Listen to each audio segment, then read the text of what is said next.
चिंता संतानहंतारो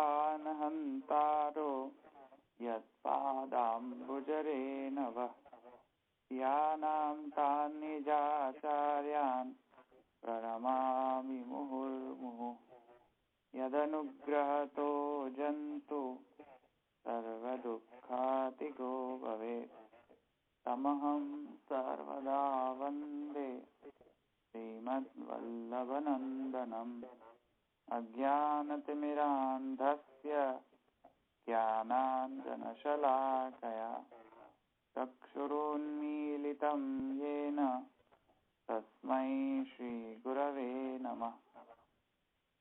नमामि हृदये शेषे लीलाक्षिराब्धिशायिनम् लक्ष्मीसहस्रलीलाभिः सेव्यमानं कलानिधिम् चतुर्भिश्च त्रिभिस्तथा षड्भिर्विराजते योऽसौ पंचधा हृदये मम। કાલનું શું હોમવર્ક હતું? કાલે કઈ હોમવર્ક હતું? ના, કાલે તો આપણે શ્લોક જ પેલું અથવા તો બ્રહ્મ જિજ્ઞાસા એ જ તમે સમાપ્ત કર્યું. હવે આપણે બીજા અધિકરણમાં જવાનું છે, રાઈટ? આપણે બીજો અધિકરણ શરૂ કરવાનો છે આજે. એ અધિકરણનું નામ છે જન્માદ્યધિકરણ. જન્માદ્યધિકરણને શરૂ કરતા પહેલા આપણે જેમ આપણે રૂટીનમાં આપણે જે ક્રમ હોય છે આપણો કે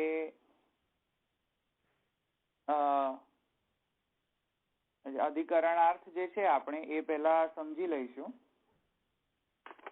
અને પછી મરીચિકાના પ્રમાણે સૂત્રાર્થ સમજી લઈશું, પછી આગળ વધારે આપણે ભાષ્યાર્થ જોઈશું. એ રીતે આપણે જઈશું. પણ એ બંને એ સ્ટાર્ટ કરતા પહેલા આપણે થોડુંક ઇન્ટ્રોડક્ટરી આપણે જોઈ લેવું પડશે એના ફિઝિકલ સ્ટ્રક્ચર અને અધિકરણના હિસાબથી. જે બીજો સૂત્ર છે એટલે પ્રથમ અધ્યાય પ્રથમ પાદ દ્વિતીય સૂત્ર 1-1-2 ખ્યાલ આવી ગયો? દ્વિતીય સૂત્ર. તો 1 માને પ્રથમ અધ્યાય પ્રથમ પાદ દ્વિતીય સૂત્ર. એમાં જે સૂત્ર આવી રહ્યો છે અથવા તો બ્રહ્મ જિજ્ઞાસા પછી એ સૂત્ર છે જન્માદ્યસ્ય યતઃ શાસ્ત્ર યોનિત્વાत्. તો આ જે સૂત્ર છે એમાં અધિકરણ નો કેટલા સૂત્ર છે એમાં વિવાદ છે, એમાં થોડા મતભેદો છે. તો આપણે પહેલા એ ફિઝિકલ સ્ટ્રક્ચર જોઈ લઈએ, પછી આપણે અધિકરણાર્થ જોઈશું.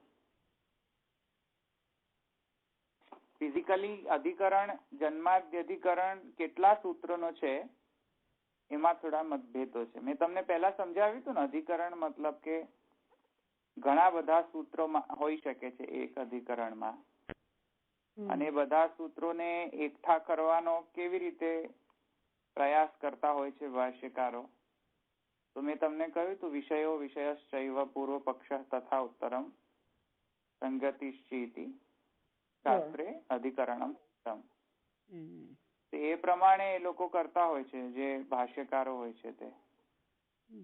જેમને જેવું વિષય અને જેવું પૂર્વ પક્ષ ઉત્તર પક્ષ જેવો લાગતો હોય, સબ્જેક્ટ મેટર કન્ટિન્યુએશન લાગતું હોય, તો એક અધિકરણમાં બે સૂત્ર પણ લઈ શકે છે એઝ પર ભાષ્ય, એઝ પર જે આચાર્ય કરતો હોય ભાષ્ય એ. અને કોઈને એક જ સૂત્ર લાગે, કોઈને બે સૂત્ર લાગે, કોઈને 3 સૂત્ર લાગે. તો એમાં થોડા મતભેદો આવ્યા છે. એ પેલા આપણે એટલું જોઈ લઈએ. જસ્ટ અત્યારે જાણવાની ઈચ્છા નથી કે આ જન્માદ્યસ્ય યતઃ શાસ્ત્રયોનિત્વાદ એટલે શું, એવું જાણવાની અત્યારે અપેક્ષા નથી કે એનો મતલબ શું. જસ્ટ ખાલી આપણે શું અત્યારે વિવેચના કરી રહ્યા છે કે જન્માદ્યધિકરણ ની અંદર કેટલા સૂત્ર છે. આવ્યું સમજમાં? હા. તો જન્માદ્યધિકરણમાં મહાપ્રભુજીના મતે જન્માદ્યધિકરણની અંદર એક જ સૂત્ર છે. જન્માદ્યસ્ય યતઃ શાસ્ત્ર યોનિત્વાદ, એ આખો એક સૂત્ર છે. અને જન્માદ્યધિકરણની અંદર જસ્ટ માત્ર ખાલી આ એક જ માત્ર સૂત્ર છે, એ મહાપ્રભુજીનો મત છે. આ આટલું લખી દીધું કે આ મહાપ્રભુજીનો મત. માધવાચાર્ય અને શૈવો આ સૂત્ર જે છે એને બે માં વિભક્ત કરે છે. જન્માદ્યસ્ય યતઃ એક સૂત્ર, શાસ્ત્ર યોનિત્વાદ બીજું સૂત્ર. સમજમાં આવ્યું? એટલે જન્માદ્યસ્ય યતઃ એકલા પાર્ટ એટલો જે સૂત્ર છે એને જન્માદ્યધિકરણ કહે છે તે લોકો. અને શાસ્ત્ર યોનિત્વાદ એને જુદો જ અધિકરણ કહે છે, શાસ્ત્ર યોનિત્વાધિકરણમ એવું કહે છે તે લોકો. સમજમાં આવ્યું આટલું? હા, જે કહેવા માંગી રહ્યો છું એ તો સમજમાં આવે છે ને? હું બીજા બધા રિપીટ કરું? આપણે ફિઝિકલ સ્ટ્રક્ચર, હા ધવલભાઈ ફરી રિપીટ કરો. ફિઝિકલ સ્ટ્રક્ચર જે છે એના પર હું બોલી રહ્યો છું અત્યારે. એટલે મહાપ્રભુજીના મતે જન્માદ્યસ્ય યતઃ શાસ્ત્ર યોનિત્વાદ એક આખો એક જ સૂત્ર છે.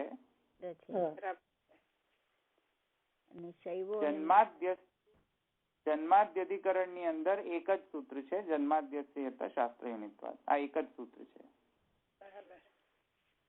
હા, અને માધવાચાર્ય અને શૈવ જે છે એ લોકો શું ગણે છે? આ જ સૂત્રને બે માં વિભક્ત કરી દે છે, ભાગલા કરે છે. જન્માદ્યસ્ય યતઃ એ ફર્સ્ટ પાર્ટ અને શાસ્ત્ર યોનિત્વાદ સેકન્ડ પાર્ટ. બંનેને જુદા કરીને શું કહે છે? જન્માદ્યધિકરણમાં જન્માદ્યસ્ય યતઃ સૂત્ર આવે છે અને શાસ્ત્ર યોનિત્વાધિકરણમાં શાસ્ત્ર યોનિત્વાદ સૂત્ર આવે છે. સમજમાં આવ્યું? મહાપ્રભુજી શાસ્ત્ર યોનિત્વાધિકરણ નથી માનતા. જન્માદ્યધિકરણ ની અંદર જ આ આખો સૂત્ર આવે છે એક સાથેનો. એટલે ડિફરન્સ ખબર પડી ને? હા, એટલે સમજવાનું બહુ આવશ્યક છે. જેવી રીતે એ લોકો ભાગલા પાડે છે, ક્લાસિફાય કરે છે અધિકરણમાં, એનાથી એમની વિચારસરણીમાં પણ બહુ ડિફરન્સ આવતો હોય છે. હા, એટલે એટલા માટે હું બોલી રહ્યો છું. એટલે જરા થોડો ખ્યાલ આવે આપણને. રામાનુજાચાર્ય અને ભાસ્કરાચાર્ય એ લોકોને જન્માદ્યધિકરણમાં 3 સૂત્ર લાગે છે. 3 સૂત્રનો બનેલો છે જન્માદ્યધિકરણ. એટલે જન્માદ્યસ્ય યતઃ શાસ્ત્ર યોનિત્વાદ આગળ પણ છે, તત્તુ સમન્વયાત. આવે ને સમજમાં? હા, શું કહ્યું? એ પછી ત્રીજો ના થઈ જાય? હા, એટલે ઈક્ષતેર ના શબ્દ એ છે ને એ પણ. એટલે ત્રિસૂત્રમ અંગીકુર્વન્તિ તેષામ મતે અથ શબ્દેન. સોરી, મારો that is not the thing. sorry, એને કેન્સલ કરો. હું વાંચું છું ને એ પ્રમાણે તમે લખો. એને જે હમણાં મેં કહ્યું ને એને કેન્સલ કરો.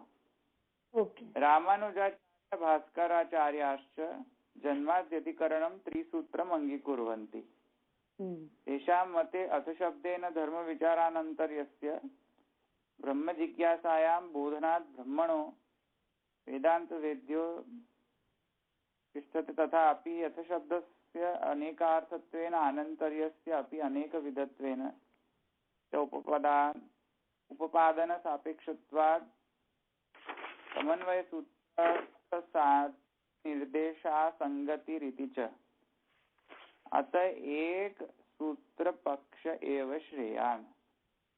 આ એટલે સમન્વય સૂત્ર છે અને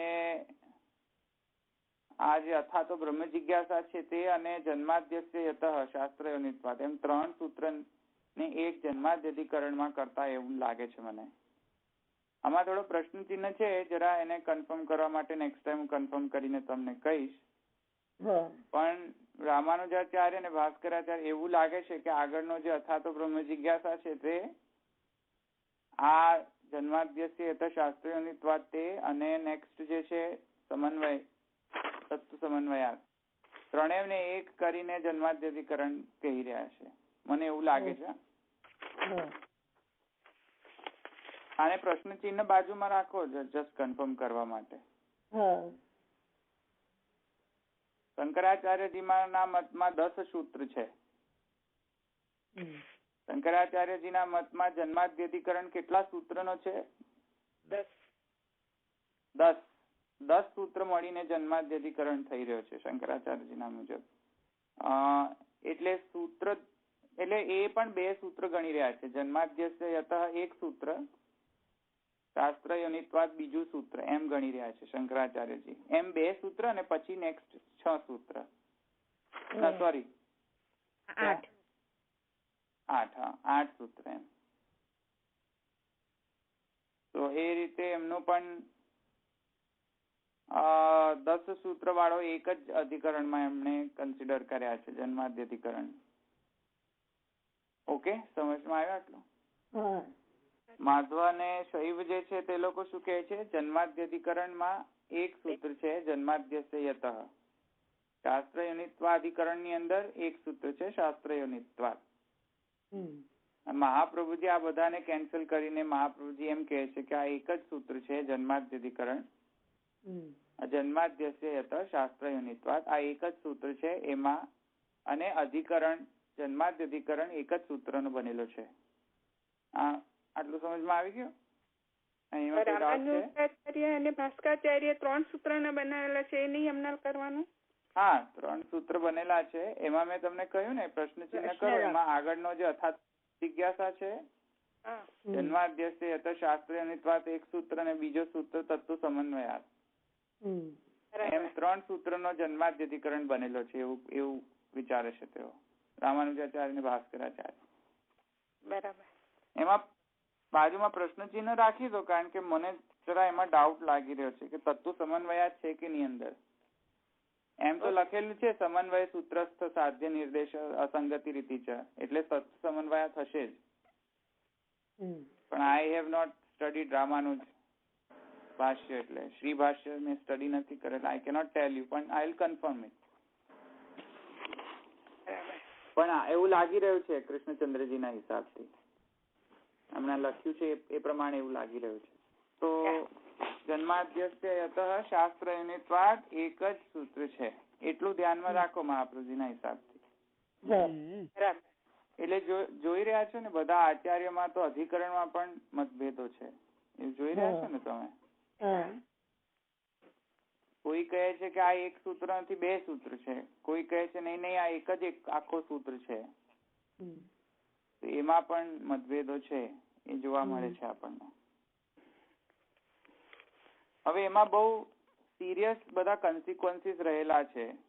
આ કઈ જસ્ટ ખાલી પેલા ગુડ્ડા ગુડ્ડીનો ખેલ નથી કે મન ફાવ્યો તો જન્માદ્યસ્ય યતઃ ને એક સૂત્ર ગણ્યો ને શાસ્ત્ર યોનિત્વાત ને બીજો સૂત્ર ગણ્યો.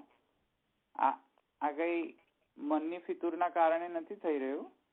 એ આચાર્યને લોંગ ટર્મ એ લોકોની દૂરંદેશી છે કે આ એક સિરિયસ રીઝનિંગ છે જેના કારણે તેઓ આવું બિલીવ કરી રહ્યા છે. પછી આપણે એને જોશું, આપણે જયારે આ સૂત્ર પૂર્ણ થશે મહાપ્રભુજીના હિસાબથી, પછી આપણે આ લોકોના અભિપ્રાય જોઈશું કે આ લોકો શું માને છે. એટલે સમજમાં આટલું. અચ્છા, હવે આપણે વેદાંત અધિકરણ માલામાંથી અધિકરણ 8 જોઈએ થોડો, પછી આપણે આગળ થોડું ઇન્ટ્રોડક્શન જોઈશું. એટલે આપણે વેદાંત અધિકરણ માલા આપણે લઈ લઈએ. આ જસ્ટ ફિઝિકલ સ્ટ્રક્ચર માટે મેં તમને એક્સપ્લેન કરવા માટે કહ્યું. અત્યારે કેમ શું એ બધું વિચારવાની અત્યારે આવશ્યકતા નથી કે કેમ શંકરાચાર્યજી આવું માને છે અને કેમ ભાસ્કર આમ માને છે, કેમ રામાનુજ આમ માને છે, એવું બધું જરૂર અત્યારે નથી કેમ પ્રશ્ન પૂછવાની. જસ્ટ ખાલી નોલેજ માટે તમે લખી દો એને, પછી એની ચર્ચા આપણે છેલ્લે કરીશું, અત્યારે વેદાંત અધિકરણ માલાની અંદર પુરુષોત્તમજી શું કહે છે આ અધિકરણ માટે એ જોઈ લઈએ આપણે. પુરુષોત્તમજી કહે છે તતો દ્વિતીય એક સૂત્રે, માઇન્ડ ઇટ, જન્માદ્યધિકરણે, એટલે જન્માદ્યધિકરણમાં એ બીજો જન્માદ્યધિકરણમાં કેટલા સૂત્ર છે? એક સૂત્રે, એક સૂત્ર. એટલે પુરુષોત્તમજી એ લખ્યું છે, ક્લિયર થઈ ગયું ને, જન્માદ્યધિકરણે એક સૂત્રે. But this is not the case with માધવાયન, શાંકર એન્ડ રામાનુજ એન્ડ ભાસ્કર. શૈવો. હા, અને શૈવ. This is the case only with Mahaprabhuji, that he believes જન્માદ્યધિકરણે એક સૂત્રે. ઓકે. કેમ જન્માદ્યધિકરણ? તો કહે છે બ્રહ્મ કિમ લક્ષણકમ કિમ પ્રમાણકમ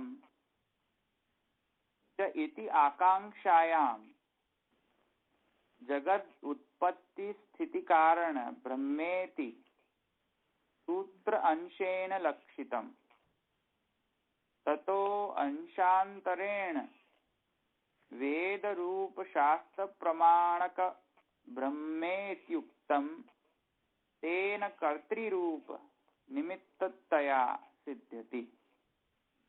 વેરી વેરી ઇમ્પોર્ટન્ટ. પહેલો એ કહી રહ્યા છે કે આ અધિકરણમાં જાણવાનું શું છે, શું પ્રશ્ન ઉભો થાય છે અને વ્યાજ એનું ઉપપન્ન કેવી રીતે કરવું આ અધિકરણને. કેમ કે આપણે જોયું કે અધિકરણ શા માટે ઉભો થાય છે? જયારે કોઈ સંશય હોય તો અધિકરણ કરવાનો હોય ને, સંશય જ ના હોય તો અધિકરણ કરવાનો મતલબ રહેતો નથી. કેમ કે અધિકરણના 5 અંગ હોય છે: વિષયો, વિષયશ્ચૈવ, પૂર્વ પક્ષ તથા ઉત્તરમ, સંગતિ રીતિશ્ચ શાસ્ત્રે અધિકરણમ સ્મિતમ. તો સંશય જ ન હોય તો પછી અધિકરણનો એક અંગ ભાગી ગયો ને. અને સંશય હોય તો એનો વિષય પણ હોય જ ને, સબ્જેક્ટ મેટર. તો સબ્જેક્ટ મેટર એન્ડ સંશય એ તો બહુ જ જરૂરી છે અધિકરણ શરૂ કરવા માટે. ખાલી લખવાનું અત્યારે જે ટેવ પડે છે ઓથર્સને, જસ્ટ ખાલી મનમાં આવ્યું તે લખી દે, એ નથી અહીંયા. કોઈક વ્યાજબી સંશય હોય તો અધિકરણને લખવાનો મતલબ છે. સમજમાં આવ્યું ને? તો અહીંયા સંશય ને સબ્જેક્ટ મેટર શું છે? તો પુરુષોત્તમજી કહે છે બ્રહ્મ કિમ લક્ષણકમ કિમ પ્રમાણકમ. તમે કહ્યું અથવા તો બ્રહ્મ જિજ્ઞાસા, તેથી બ્રહ્મનો વિચાર કરવો જોઈએ.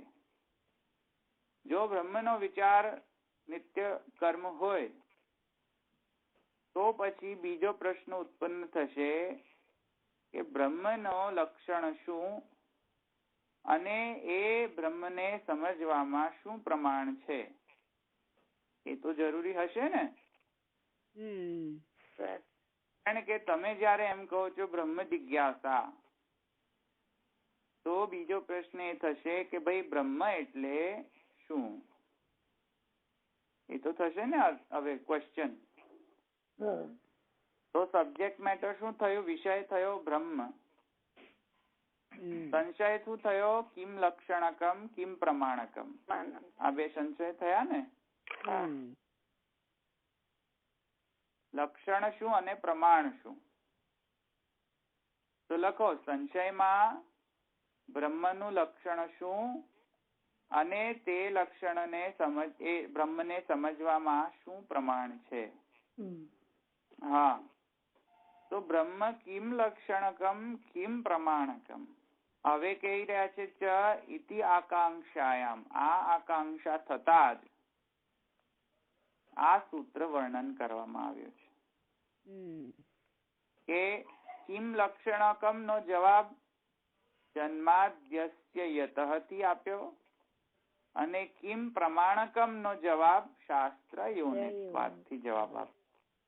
સમજમાં આવ્યું? કિમ લક્ષણકમ જન્માદ્યસ્ય યતઃ કિમ પ્રમાણકમ શાસ્ત્ર યોનિત્વાદ. તેથી કહી રહ્યા છે જગત ઉત્પત્તિ સ્થિતિ કારણ બ્રહ્મેતિ સૂત્રાંશેન લક્ષિતમ. સમજમાં આવ્યું ને? તો કિમ લક્ષણકમ નો જવાબ જગત ઉત્પત્તિ સ્થિતિ કારણ એટલે જગતની જેમાંથી ઉત્પત્તિ સ્થિતિને લે છે તે બ્રહ્મ છે. એ લક્ષણ બ્રહ્મનો આપ્યો. લક્ષણ માને કેરેક્ટરિસ્ટિક. અને તતો અંશાંતરેણ અને પછી બીજો જે અંશ જે છે સૂત્રનો કયો? શાસ્ત્ર યોનિત્વાદ. તેના દ્વારા શું થયું? વેદ રૂપ શાસ્ત્ર પ્રમાણકમ. વેદ રૂપ શાસ્ત્ર છે એ બ્રહ્મ ને જાણવામાં પ્રમાણ છે. તેન કર્તૃરૂપ નિમિત્તતયા સિદ્ધ્યતિ. તેના દ્વારા બ્રહ્મ કર્ત્રી છે, નિમિત્ત કારણ છે, તે સિદ્ધ થાય છે. હવે સમજમાં આવ્યું આટલું? કર્તૃરૂપ એટલે જગતના કર્તા છે. કેટલાક લોકો કહે છે બ્રહ્મ કરતા નથી, બ્રહ્મ અકર્તા છે, અકર્ત્રી છે. કર્ત્રી માને કરતા. તો કેટલાક મતમાં એવું આવે છે કે બ્રહ્મ અકર્ત્રી છે. કોઈ કહે છે નહીં બ્રહ્મ કર્ત્રી છે. જો બ્રહ્મ કર્ત્રી હોય તો પછી એમાં હેતુ શું? એ પ્રશ્ન ઉપસ્થિત થાય. કેમ કે ઘડો બનાવનાર જે હોય છે એને શું કહેવાય? હું તો ભૂલી ગયો. ઘડો બનાવનાર શું કહેવાય? કુંભાર. જેમ ઘડો બનાવનાર કુંભાર છે તે ઘડો એમને તો નહીં બનાવે ને, વિધાઉટ રીઝન. પાગલ તો નહીં ને? જેમ કુંભાર કોઈ હેતુ લઈને ઘડો બનાવતો હોય છે, એવી રીતે જો સિદ્ધાંતમાં આપણે એ ગ્રહણ કરીએ કે બ્રહ્મ કર્ત્રી છે તો પછી બીજા પ્રશ્નનો પણ જવાબ આપવો પડશે કે બ્રહ્મ કર્ત્રી હોય તો બ્રહ્મ શા માટે કર્ત્રી છે? હેતુ શું છે જગત બનાવવા પાછળ? એનો પણ પાછો જવાબ આપવો પડશે ને આપણે. ભારનો દાખલો મેં આપ્યો તે રીતે. અને જો હેતુમાં આપણે એમ કહીએ સહેતુક આપણે જો હેતુ આપીએ તો પછી બ્રહ્મ જે છે તે કોઈક લૌકિક ફિનોમિના થશે. કેમ કે કુંભાર જેમ પોતાના ભરણ પોષણ માટે ઘડો તૈયાર કરતો હોય છે તેવી રીતે બ્રહ્મને કોઈ ગરજ હતી જગત બનાવવાની? કુંભારને પૈસા કમાવા છે. શું બ્રહ્મને પૈસા કમાવા હતા? ના. બ્રહ્મને કોઈ લૌકિક ઈચ્છા હતી કે જગત બનાવ્યો? જગત શા માટે બનાવવાની? બ્રહ્મને જરૂર પડી. તો એ પ્રશ્ન ઉપસ્થિત થશે ને હવે. વર્સિસ જો અકર્ત્રી માનીએ બ્રહ્મને તો પછી પ્રશ્ન એ ઉભો થાય બ્રહ્મ અકર્ત્રી છે તો આ જગત બનાવ્યું કોણે? કોઈ શૈતાને બનાવ્યું? અને જો બ્રહ્મે જગત ન બનાવ્યું હોય તો આ જગત જેમાંથી ઉત્પન્ન થાય છે, જગત જેમાં સ્થિત છે અને જગત જેમાં અભિસમ વિશંતિ તદ્વ જિજ્ઞાસસ્વ તદ બ્રહ્મ, એ શ્રુતિનું શું કરવું? હવે એને કેવી રીતે સમજવું? આ બધા પૂર્વ પક્ષ ઉત્તર પક્ષ થઈ શકે છે. સમજમાં આવ્યું? કોમ્પ્લિકેટેડ મેટર થયો ને. હવે જો અકર્ત્રી સિદ્ધ કરીએ તો શ્રુતિ શ્રૌત વિરોધ આવતો લાગે છે. કર્ત્રી કહીએ તો પણ કોઈક ના કોઈક હિસાબથી સહેતુક હોવાના કારણે ફરીથી પાછો શ્રુતિ વિરોધ આવે છે. તો માનવું શું? બ્રહ્મ કર્ત્રી છે કે નથી કર્ત્રી? એ સમજમાં આવ્યું? મહાપ્રભુજીનો સિદ્ધાંત કહે છે કે બ્રહ્મ કર્ત્રી છે, જગતનો કર્ત્રી છે. સમજમાં આવી ગયું? હવે અત્યારે એટલું ધ્યાનમાં રાખો, જયારે આપણે વધારે એનો ડીપમાં જઈશું જ્યારે ભાષ્યમાં ત્યારે આપણે આ બધાને લઈશું, આપણે ચર્ચા કરીશું. પણ જન્માદ્યધિકરણ ની અંદર સબ્જેક્ટ મેટર, વિષય શું છે, સંશય શું છે, પૂર્વ પક્ષ શું છે, ઉત્તર પક્ષ શું છે, અને સંગતિ જો કે અત્યારે આપણે ડિસ્કસ કરી નથી, પણ ઉત્તર પક્ષ સુધી આપણે જોઈ લીધું. અચ્છા, એટલે વેદાંતાધિકરણ માંથી જન્માદ્યધિકરણ નો અધિકરણાર્થ આપણે જોઈ લીધો. મુખ્ય અધિકરણાર્થ શું છે? બ્રહ્મનો શું લક્ષણ છે અને શું પ્રમાણ છે. બરાબર. બ્રહ્મને જાણવામાં શું પ્રમાણ છે અને બ્રહ્મને લક્ષણ શું છે, બ્રહ્મનું લક્ષણ શું છે. આ બંને ક્વેશ્ચન ના આન્સર આપવા માટે આ સૂત્ર આરંભ થઈ રહ્યો છે. જન્માદ્યસ્ય યતઃ શાસ્ત્ર યોનિત્વા. ઓકે, અહીં સુધી સમજમાં આવ્યો આટલું? અચ્છા, હવે આપણે થોડીક ઇન્ટ્રોડક્ટરી ચર્ચા આપણે કરી લઈએ સૂત્રાર્થ જોતા પહેલા. સૂત્રમાં જ આપણે ભાષ્યમાં જે આપેલું છે એ આપણે એક મહાપ્રભુજીનું એક સ્ટેટમેન્ટ છે એ આપણે જોઈ લઈએ. આ લખો, એક મહાપ્રભુજીએ જ કહ્યું છે એ જ લખો. લક્ષણ પ્રમાણાભ્યામ, લખો લક્ષણ પ્રમાણાભ્યામ, લખ્યું લક્ષણ પ્રમાણાભ્યામ, લક્ષણ પ્રમાણાભ્યામ હિ લખ્યું હિ વસ્તુ જ્ઞાનમ ભવતિ. વસ્તુ જ્ઞાનમ ભવતિ. હા, ભવતિ. વર્તમાન કાલ છે, ક્રિયાપદ ભવતિ. તિગંત હવે સમજાય? વર્તમાન કાલ ક્રિયાપદ છે ભવતિ, તિગંત. લક્ષણ પ્રમાણાભ્યામ હિ વસ્તુ જ્ઞાનમ ભવતિ. Very important. અને આને સમજીએ નહીં તો આગળ જઈ નહીં શકીએ. એટલે આપણે આને પહેલા સમજી લઈએ. મહાપ્રભુજીના સ્ટેટમેન્ટ છે, ભાષ્યમાં જ છે, જોઈ લેજો. આને આપણે સમજીને પછી આગળ આપણે સૂત્રાર્થ લઈએ. હવે મહાપ્રભુજી શું કહી રહ્યા છે એ આપણે જોઈ લઈએ કે લક્ષણ પ્રમાણાભ્યામ હિ વસ્તુ જ્ઞાનમ ભવતિ. એને આપણે સમજીએ તો કોઈ પણ વસ્તુને જ્ઞાન થવા માટે બે વસ્તુ જરૂરી છે. વસ્તુ જ્ઞાનમ ભવતિ ક્યારે, કેવી રીતે થાય? કોઈ પણ વસ્તુનો બરાબર જ્ઞાન લેવો હોય તો વસ્તુનો લક્ષણ અને વસ્તુને સમજવાના પ્રમાણ એ બે તો જોઈએ ને.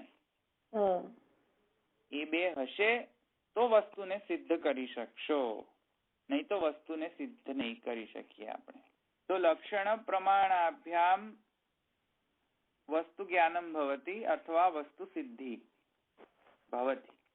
વસ્તુની કોઈ પણ વસ્તુને સિદ્ધ કરવા માટે બે કોમ્પોનેન્ટ જોઈએ. એક તો વસ્તુનો લક્ષણ અને બીજો એને સમજવામાં આવતું એવિડન્સ, પ્રૂફ. સમજમાં આવી ગયું? એવિડન્સ તો જોઈએ ને,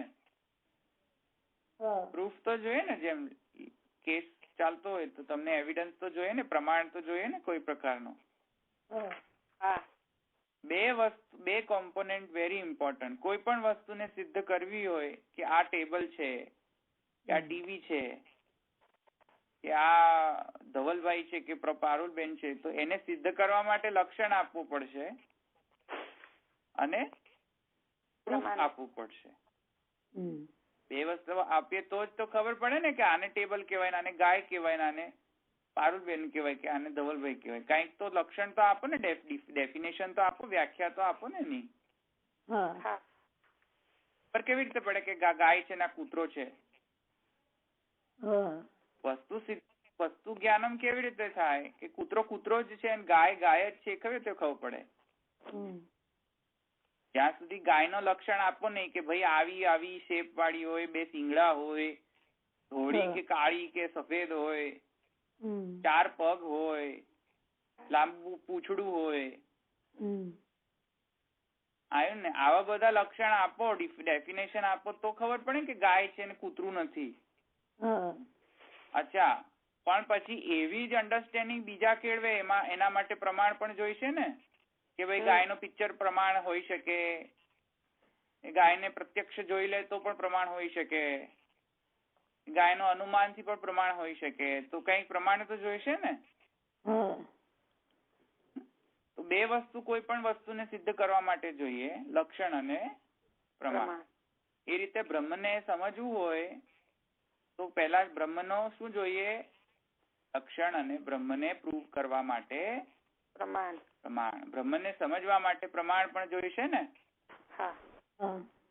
બ્રહ્મને વ્યાખ્યા કરવા માટે લક્ષણ જોઈશે. જેમ કૂતરાને કૂતરું પ્રૂવ કરવા માટે કશુંક તો કરવું પડશે ને. ગાયને ગાય પ્રૂવ કરવું હોય તો ગાય નો લક્ષણ આપવા પડશે ને ગાયનું પ્રમાણ પણ, ગાયને સમજવામાં પ્રમાણ પણ આપવા પડશે. એ રીતે બ્રહ્મને સમજવું હોય, બ્રહ્મ એટલે શું? લક્ષણ તો આપો ભાઈ, વ્યાખ્યા તો કરો બ્રહ્મની. અને એ વ્યાખ્યા કરવામાં, એ સમજવામાં શું પ્રમાણ છે એ પણ બતાવો અમને. આ બંને જોડાય તો બ્રહ્મ સિદ્ધ થાય. તો એટલા માટે બીજો સૂત્ર લક્ષણ અને પ્રમાણાભ્યામ બંનેની પૂર્તિ કરવા માટે બીજો સૂત્ર ચાલુ થયો છે. શાસ્ત્ર યોનિત્વાદ જન્માદ્યસ્ય યત લક્ષણ આપી રહ્યો છે, શાસ્ત્ર યોનિત્વાદ પ્રમાણ આપી રહ્યો છે બ્રહ્મને સમજવામાં. સમજમાં આવી ગયું? જો આ બંને એક સાથે ભળી જાય તો બ્રહ્મની સિદ્ધિ થઈ જાય. સમજમાં આવી ગયું ને? તો ભળી ગયા છે ને હવે એક સૂત્રમાં. એટલે હવે મેં કહ્યું એમ સમજમાં આવ્યું ને મેં કેમ આ સૂત્ર લીધો, લક્ષણ પ્રમાણાભ્યામ વસ્તુ સિદ્ધિ?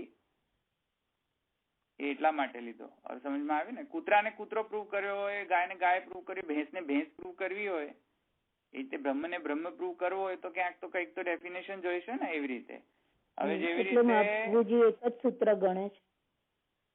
હા, એટલે મહાપ્રભુજી એક સૂત્ર ગણે છે તેને. લક્ષણ પ્રમાણાભ્યામ બેને જુદા ના પાડી શકાય, બેને એક સાથે કરો તો બ્રહ્મ પ્રૂવ થાય. બરાબર. જુદા જુદા નહીં કરવાના. જો જુદા જુદા ગ્રહણ કરો તો પેલો વસ્તુ સિદ્ધિ વાળો જે નિયમ છે એ ભંગ થઈ જશે. તો વસ્તુ સિદ્ધ કરવા માટે બંનેની ને સાથે જોઈશે. તો લક્ષણ પ્રમાણાભ્યામ વસ્તુ જ્ઞાનમ ભવતિ.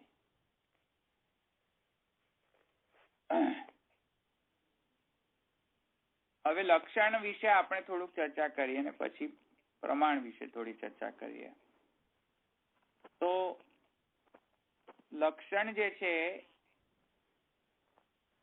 આને બરાબર સમજજો કે પછી આગળના સૂત્રમાં એની ઘણો ચર્ચા થશે. એટલે તો લક્ષણ પ્રમાણાભ્યામમાં જે લક્ષણ જે છે એ મેં તમને થોડુંક સમજાવ્યું. મેં એની ડેફિનેશન ઇંગ્લિશમાં શું કહીએ છીએ એને? ડેફિનેશન. એટલે ગાયને ડિફાઇન કરો. ડિફાઇન ગાય, કાવ, ડિફાઇન ડોગ, ડિફાઇન કેટ. કંઈક તો ડિફાઇન તો કરવું પડે ને. એટલે એની વ્યાખ્યા, રાઈટ? હા, ગુજરાતીમાં એની વ્યાખ્યા કે લક્ષણ. તો એમ કે એક્ઝામ્પલમાં આપણે કેમેસ્ટ્રીમાં આપણે એમ કહીએ કે ડિફાઇન વોટર. કેમેસ્ટ્રી વાળો કેવી રીતે ડિફાઇન કરશે તેને? H2O થી.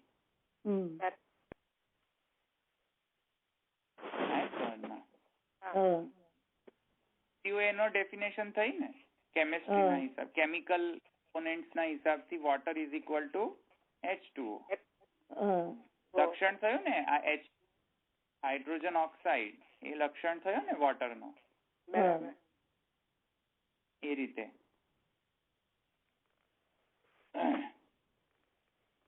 તો આ એક પ્રકારનો લક્ષણ થયો, એક પ્રકારની વસ્તુની ડેફિનેશન કરી આપણે. હવે જ્યારે આપણે ડેફિનેશન પર ભાર આપીશું, જેમ કે ફોર એક્ઝામ્પલ H2O, તો આપણને ફેસ વેલ્યુ પર શું લાગશે કે આ કોઈક ઓબ્જેક્ટિવ છે. ફેસ વેલ્યુ પર તો ઓબ્જેક્ટિવ જ લાગશે ને, સબ્જેક્ટિવ નહીં લાગે. ફેસ વેલ્યુ પર તો આપણને એ ઓબ્જેક્ટિવ જ લાગશે કે હા બરાબર છે. ઓબ્જેક્ટિવ ને સબ્જેક્ટિવ માં ભેદ સમજો ને તમે બધા. ઓબ્જેક્ટિવ એટલે શું કે વ્યક્તિ દીઠ જુદો ન પડે. એટલે ધવલભાઈ કેમિસ્ટ્રી ભણતા હોય તો ધવલભાઈ એવું ના કે ના વોટર મતલબ કે H3O, પછી પાછા બીજા પારુલબેન એમ પાછા બીજા મત લઈને આવે કે ના વોટર મતલબ મારા હિસાબે H4O. એવું થઈ શકે ના. ઓબ્જેક્ટિવ કહેવાય ને, ખ્યાલ આવે ને. અને સબ્જેક્ટિવ એટલે વ્યક્તિ દીઠ જુદું જુદું પડે. પારુલબેન ને કઈક બીજું જ લાગતું હોય, ધવલભાઈ ને કઈ બીજું લાગતું હોય, અંજનાબેન ને કઈ બીજું જ લાગતું હોય. વિશ્વ તો મુક્તા નહીં, વિશ્વ તો મુક્તા નહીં, સબ્જેક્ટિવિટી ની વાત. એટલે વ્યક્તિ જુદું લાગે એટલે બધા જુદું કે ને. વ્યક્તિના જે અનુભવો છે એના કારણે થોડુંક જુદું લાગતું હોય તમને, એટલે એ ક્રિયાને આપણે શું કહીશું? સબ્જેક્ટિવ કહીશું. અને જે મેથેમેટિકલ ફોર્મ્યુલા છે, કેમિકલ ફોર્મ્યુલા છે, આ બધા કેવા કહેવાય? ઓબ્જેક્ટિવ કહેવાય. આ કાલે ઉઠીને બીજો કોઈ એવું ના કહે કે ના હવે વોટર એટલે H2O નહીં. તો ફેસ વેલ્યુ પર એટલે કે આપણે ઉપર છેલ્લું આપણે જોઈએ ને, છણાવટ ન કરીએ ને, જસ્ટ ખાલી ઉપર છેલ્લું આપણે વિચાર કરીએ ફેસ વેલ્યુ પર, તો લક્ષણને આપણને શું લાગશે કે હા એ તો ઓબ્જેક્ટિવ જ છે, વ્યક્તિ દીઠ જુદો ન પડે એવું લાગે ને આપણને. કારણ કે H2O એ કોઈ H3 તો કહેવાનું નથી તેને. તો આપણને છણાવટ ન કરીએ, ઉપર છેલ્લું જ્ઞાન આપણે વિચારીએ તો આપણને એવું લાગે કે હા લક્ષણમાં તો કોઈ મતભેદ ન હોઈ શકે, લક્ષણ તો ઓબ્જેક્ટિવ જ હોય. પણ જો વધુ છણાવટ કરીએ તેની, તો આપણને વધારે જયારે વિચાર કરીએ લક્ષણ વિશે તો આપણને અલ્ટિમેટલી લક્ષણ સબ્જેક્ટિવ લાગશે. એવી રીતે ઉપર છેલ્લાથી તમને કહ્યું એમ ઉપર છેલ્લો વિચાર કરીએ તો ઓબ્જેક્ટિવ લાગે. H2O ને ઓબ્જેક્ટિવ જ લાગીએ ને આપણે. પણ જયારે વધારે છણાવટ કરશું આપણે તો ફિલોસોફિકલી આ એક સબ્જેક્ટિવ મેટર છે, લક્ષણ આપવું. કેમ સબ્જેક્ટિવ મેટર છે? તો એક વાત સમજો કે પાણી જાતે આવીને એમ કહે કે હું આમ છું? ના. પાણી છે એવું કોણ પ્રૂવ કરી રહ્યું છે? માણસ પ્રૂવ કરી રહ્યો છે. સમજમાં આવ્યું ને? પાણીની વ્યાખ્યા પાણી થોડી આપે પ્રકટ થઈને કે હે માનવ હું પાણી છું, પાણી એટલે આ, એવું પાણી બોલે? પાણી છે એ કોણ લક્ષણ આપી રહ્યો છે? વળી પાછો આપણે લોકો આપી રહ્યા છે ને. પાણી છે એ ઘોડાના હિસાબથી પાણી ન હોય, માનવના હિસાબથી પાણી હોય. ઘોડાના હિસાબથી કંઈક બીજું જ હોય. શું ખબર શું હોય? તો પાણી છે અને પાણીનો મતલબ H2O જ છે. એ તો મનુષ્ય ઘડેલી લક્ષણ છે, મનુષ્ય આપેલી ડેફિનેશન છે. કેમ કે મનુષ્યને એવું અનુભૂતિ થઈ રહી છે. આવ્યું સમજમાં? આવ્યું સમજમાં? એટલે લક્ષણમાં કોઈક જાતનું એન્થ્રોપોમોર્ફિકલ બાયસ છે. એન્થ્રોપોલોજી એટલે શું? એન્થ્રોપોલોજીકલ એટલે શું? એનો subject dealing with human, that is called anthropology. માનવની સાથે, માનવીઓની જે સાથે જે લગતો શાસ્ત્ર હોય તે એન્થ્રોપોલોજી. આવ્યું સમજ? એને એન્થ્રોપોલોજીકલ બાયસ કહેવાય. એટલે જે મનુષ્ય હોય એના રિલેટેડ જે બાયસ હોય એ એન્થ્રોપોલોજીકલ બાયસ કહેવાય. કેમ કે ઘોડાને તો પાણી એટલે શું, એ તો ઘોડાની ડેફિનેશન જુદી હશે ને. બરાબર. બિલાડી માટે પાણી એટલે કઈક બીજી જ ડેફિનેશન. એ બિલાડીને એવું થોડી લાગે કે ઓ અચ્છા આ H2O એટલે પાણી. ના. હવે સમજમાં? કારણ કે પાણી તો પ્રકટ થઈને કહેતું નથી ને કે પાણી એટલે શું. ના. એ તો આપણે ડિફાઇન કરીએ છીએ. ડિફાઇન કોણ કરે છે? H2O કોને ડિફાઇન કર્યું? લક્ષણ કોણે આપ્યું? વળી પાછું માનવે જ આપ્યું ને, મનુષ્યએ જ તો આપ્યું. ઘોડાએ થોડી ડેફિનેશન આપી કે આને H2O કહો. ના. ઘોડો એને બીજા નામથી લાવતો હોય, ગાય એને બીજા નામથી પોકારતી હોય પાણીને. આ સમજમાં? તો વધારે વિચાર કરીશું તો ઝાડ, જેમ કે વૃક્ષ છે, તો વૃક્ષ જે છે એ સામે આવીને એમ થોડી કે હું વૃક્ષ છું. વૃક્ષ એટલે મતલબ કે જેને પાંદડા હોય, આ હોય, તે હોય.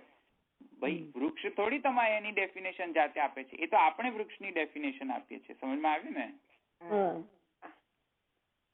તો વૃક્ષનો લક્ષણ શું? તો મનુષ્યના હિસાબથી વૃક્ષનો લક્ષણ છે જેને પાંદડા હોય, જેને ડાળીઓ હોય, આટલા કદનો હોય, આવું થળ હોય, આવો રંગ કઈ હોય, તો મનુષ્યના હિસાબથી વૃક્ષ કહેવાય. પણ માનો કે ડાયનાસોરના એજમાં જઈએ અને ડાયનાસોરે જેવા વૃક્ષ જોયા હોય એવા મનુષ્ય જોયા જ ના હોય. ડાયનાસોરના હિસાબથી અત્યારના જે વૃક્ષ છે એ વૃક્ષ લાગે ડાયનાસોરને? ડાયનાસોરને તે પ્લાન્ટ લાગે. હા, એને ઘાસ લાગે ને આપણને વૃક્ષ લાગે. આવે ને? તો ડાયનાસોરને હિસાબથી વૃક્ષની ડેફિનેશન શું હશે? કે ભાઈ મારાથી જરા ઊંચા હોવા જોઈએ મુદ્દામાં. સમજમાં આવે ને? તો એન્થ્રોપોલોજીકલ બાયસ તો આવ્યો ને અંદર. એટલે જોવા જઈએ તો લક્ષણ પણ કોઈક ને કોઈક સબ્જેક્ટિવ મેટર છે. આવે સમજમાં? પ્રમાણ જે છે એ ફેસ વેલ્યુ પર જોઈશું તો શું લાગશે કે સબ્જેક્ટિવ છે. ફેસ વેલ્યુ પર સબ્જેક્ટિવ લાગશે ને ચાલુ ખાતામાં? સબ્જેક્ટિવ લાગશે પ્રમાણ. તમને જે પ્રમાણ લાગી રહ્યું છે મને ના પણ લાગી રહ્યું હોય. તમારી આંખો આમ કહેતી હોય, જેમ કે એક વાત સમજો, ઝાંઝવાનું જળ જે છે તો તમારા હિસાબથી એ પ્રમાણ છે. તમારી આંખો પ્રમાણ આપી રહી છે કે જલ છે. મને નહીં લાગતું હોય, કારણ કે હું જે રણ પ્રદેશમાં હંમેશા રહેતો હોય એને નહીં લાગતું હોય જલ છે એમ. તો એની આંખો જે પ્રમાણ છે that is not equal to your eyes. કારણ કે તમારી આંખો એને જલ કહી રહ્યું છે, પેલાની આંખ એને જલ નથી કહી રહ્યું. તો સબ્જેક્ટિવ થઈ ગયું ને? ફેસ વેલ્યુ પર પ્રમાણ સબ્જેક્ટિવ છે, પણ બહુ છણાવટ કરીએ ને તો એ ઓબ્જેક્ટિવ લાગશે આપણને. કેવી રીતે? કે બોડીમાં રહેલા જે અંગ જે છે એમાં પ્રમાણ શું? તો પ્રમાણ આપવા માટે આપણે એમ થોડી કહીએ કે ચલો વિચાર કરો કે અહીંયાથી ધબકારા આવી રહ્યા છે, કદાચ અહીંયા હાર્ટ હશે, એટલે મારા હિસાબથી અહીંયા હાર્ટ હોવું જોઈએ. કેમ કે મને અહીંયા હાર્ટબીટ આવી લાગતા રહી રહ્યા છે. આવા બધા અનુમાન કરાય? ના. જો તમે સોનોગ્રાફી કરી દો તો ખબર પડી જાય, કે એક્સરે કરી દો તો ખબર પડી જાય, કે કેટ સ્કેન MRI કરી દો તો ખબર પડી જાય. સમજમાં આવ્યું ને? હા પેલો કેટ સ્કેન MRI છે એ તો પ્રમાણ થઈ ગયું ને? હા કેટ સ્કેન અને કેટ સ્કેન MRI એ પ્રમાણ થયું ને આપણું. હા હવે એ તમે પ્રમાણ લઈને બધા ડોક્ટરો જોડે જાઓ તો જુદા જુદા ડોક્ટર જુદું જુદું કે ના ના અહીંયા હાર્ટ નથી, અહીંયા હાર્ટ છે. પછી તો જુદાનો સવાલ જ નથી ને. બધા એક જ કેવું પડશે ને કે હા ભાઈ પ્રૂવ થઈ ગયું છે, એક્સરે કાઢ્યું છે તો પ્રૂવ થઈ ગયું છે કે આ હાર્ટ અહીંયા જ છે. આવી સમજમાં? તો પ્રમાણ પણ કોઈક ના કોઈક હિસાબથી જો વધુ છણાવટ કરીશું તો ઓબ્જેક્ટિવ લાગશે. સમજમાં આવ્યું ને? કહેવાનો મતલબ શું છે કે પ્રમાણ જે છે આપણો એ બ્રહ્મને સિદ્ધ કરવા માટે જે પ્રમાણ છે એ સબ્જેક્ટિવ નથી, એ ઓબ્જેક્ટિવ છે. અને બ્રહ્મને સિદ્ધ કરવાનો પ્રમાણ કોણ? શાસ્ત્ર યોનિત્વા. એટલે તમે એમ ન કહી શકો કે તમને લાગે છે કે આ બ્રહ્મમાં પ્રમાણ છે, અમને કઈ લાગે છે. એ ઓબ્જેક્ટિવ છે, કેમ કે વેદ જે કહી રહ્યું છે એને વર્ડ બાય વર્ડ ગ્રહણ કરવું પડશે. સમજમાં આવ્યું? કેમ કે વેદ થી જ બ્રહ્મ સમજાશે. એક્સરે થી જ હાર્ટ ક્યાં છે, કિડની ક્યાં છે એ તમે જોઈ શકો છો? ના. મોઢું અંદર કરીને એમ જોઈ શકો? ગળાની અંદર મોઢું અંદર કરીને, આંખને અંદર કરીને જોઈ શકો કે અંદર શું ચાલી રહ્યું છે? ના. ન જોઈ શકો ને. એમાં પ્રમાણ તો જોઈશે ને. હવે મારા બોડીની અંદર શું છે મને ખ્યાલ નથી તો કેવી રીતે સમજવું પ્રમાણ શું છે? તો પ્રમાણની અંદર તમે એક્સરે કાઢી દો તો પ્રમાણ મળી જાય ને તમને. રીતે બ્રહ્મને સમજવા માટે શું પ્રમાણ?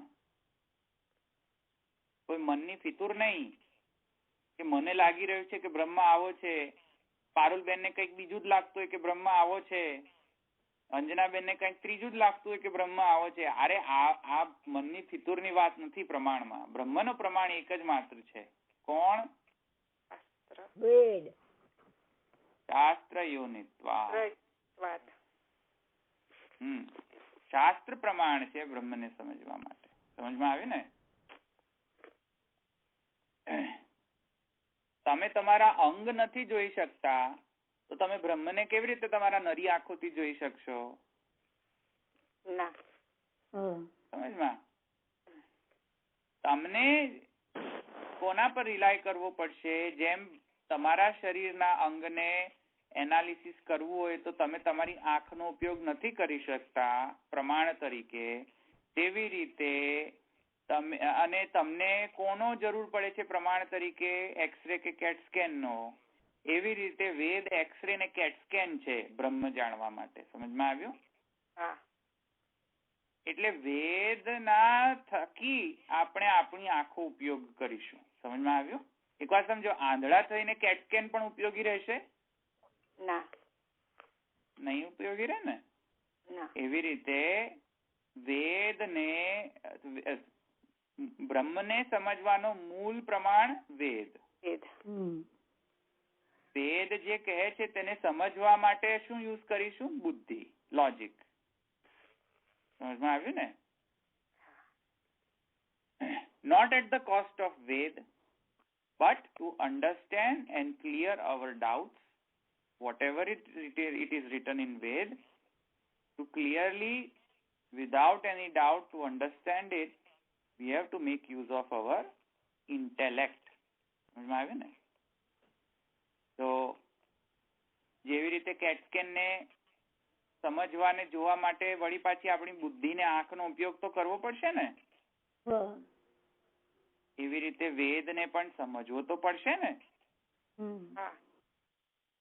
તો એ રીતે આવી રીતે પ્રમાણ નક્કી કરવાનો હોય છે.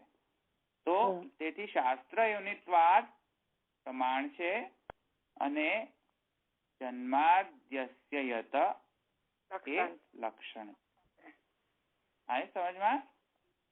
હવે પ્રમાણનું કેમ આવશ્યકતા એ મેં તમને સમજાવ્યું.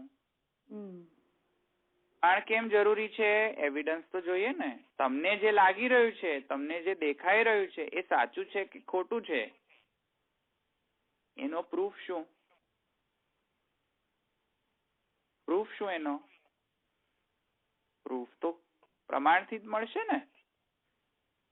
જેમ કે તમને એમ લાગી રહ્યું હોય, જો કેટ સ્કેન ન લીધો હોય, તમે જસ્ટ ખાલી બધા જુદા જુદા અંગમાં હાથ મૂકીને જુઓ કે ભાઈ ધબકારા ક્યાંથી આવી રહ્યા છે, ને કોઈક ડોક્ટર અનુમાન કરે કે હાથમાંથી આવી રહ્યા છે, કોઈક ડોક્ટર અનુમાન કરે કે માથામાંથી આવી રહ્યા છે, કોઈક ડોક્ટર એમ કે નહીં એ તો પગમાંથી આવી રહ્યા છે. તો તમે તો બધું કરી શકો અનુમાન, પણ તમે સાચા, પેલા સાચા, કોણ સાચું? સાચું કોણ? આવ્યું સમજમાં? સાચું કોણ એનો નિર્ણય તો કેટ સ્કેન જ કરશે ને. એ રીતે વેદ એટલે તેના માટે પ્રમાણ આવશ્યક છે. ઓકે, એક સેકન્ડ. એટલે વેદ એ કેટ સ્કેન બરાબર છે. આ પત્રાવલંબનની સીડી છે ને, શરૂઆતમાં જ શ્યામ બાવા કહે છે કે બ્રહ્મ વેદ રૂપ છે. ઓકે, એટલે હવે વેદ, આપણે બ્રહ્મને સમજવાનો શું આપણો પહેલો બેઝિસ છે? વેદ, શાસ્ત્ર. તો શાસ્ત્રથી આપણે બ્રહ્મને સમજવાનું છે. અનુમાન કરીને બ્રહ્મને ન સમજી શકાય, કે ઉપમાન લઈને બ્રહ્મને ન સમજી શકાય. એ પ્રત્યક્ષ પ્રમાણ પણ બહુ ડિફિકલ્ટ છે બ્રહ્મને સમજવા માટે. સમજમાં?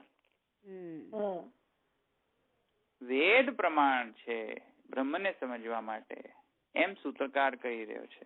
હવે કેમ ઉપમાન, પ્રત્યક્ષ, અનુમાન, ઐતિહ્ય વગેરે વગેરે જેટલા પણ પ્રમાણોના જે જુદા જુદા પ્રકાર છે, તેનો ઉપયોગ ક્યારે કરીશું? જ્યારે વેદથી સમજીશું અને એ સમજવામાં આવતા જે સંશયો ઉત્પન્ન થશે, ત્યારે આ બધાનો ઉપયોગ કરીશું. સમજમાં આવ્યું ને? જેવી રીતે કેટ સ્કેન થઈ જાય પછી આપણે જોશું ને કેટ સ્કેન ને.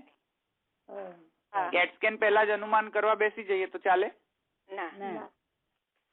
ચાલે ને? પહેલા કેટ સ્કેન તો થવો જોઈએ ને. જયારે કેટ સ્કેન આવી જાય, જોઈ લો, પછી અનુમાન કરો તમે. જો સમજમાં ના આવતું હોય તો અનુમાન કરો. આવ્યું સમજમાં? એટલે અનુમાન એટલે પ્રોપર લોજિક થી અનુમાન, એમ ધડા વગરનો અનુમાન નહીં.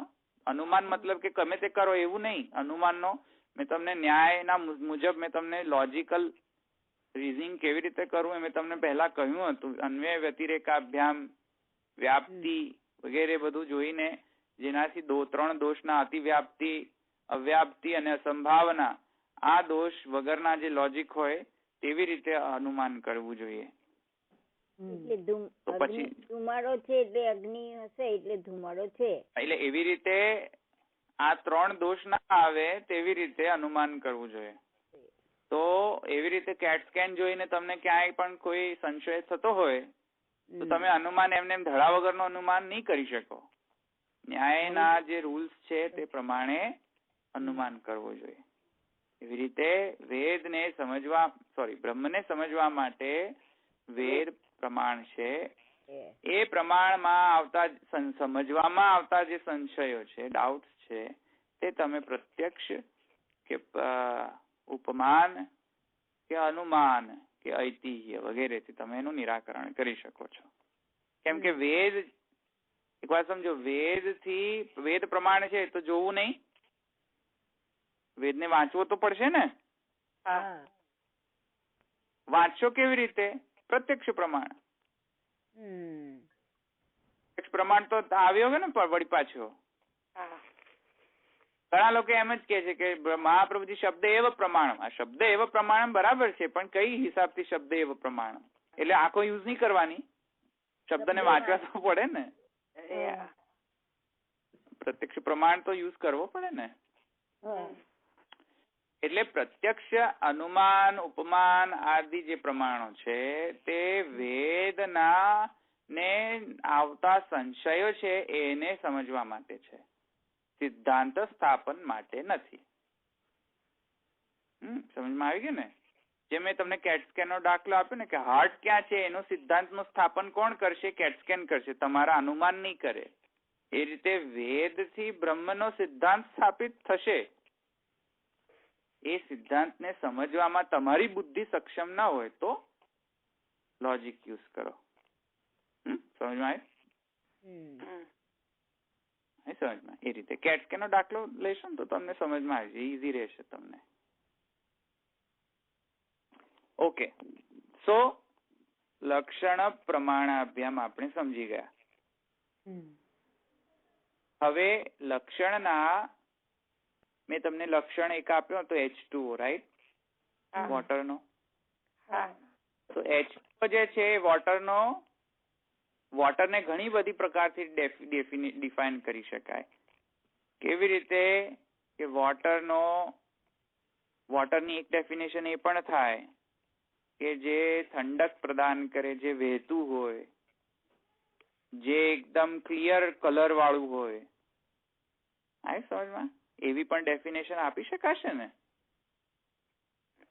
એવા લક્ષણો પણ આપી શકાશે. કેમિસ્ટ્રીના કેમિકલ કોમ્પોનેન્ટ્સના હિસાબથી H2O આપી શકાશે. આઈસમાંથી જે પીગળીને બને તે પાણી, એવું પણ લક્ષણ આપી શકાય. હા, એટલે આ બધા પણ પ્રકારના લક્ષણ તો થયા જ ને પાણીના. એ રીતે આ લક્ષણ પણ ઘણા પ્રકારના છે.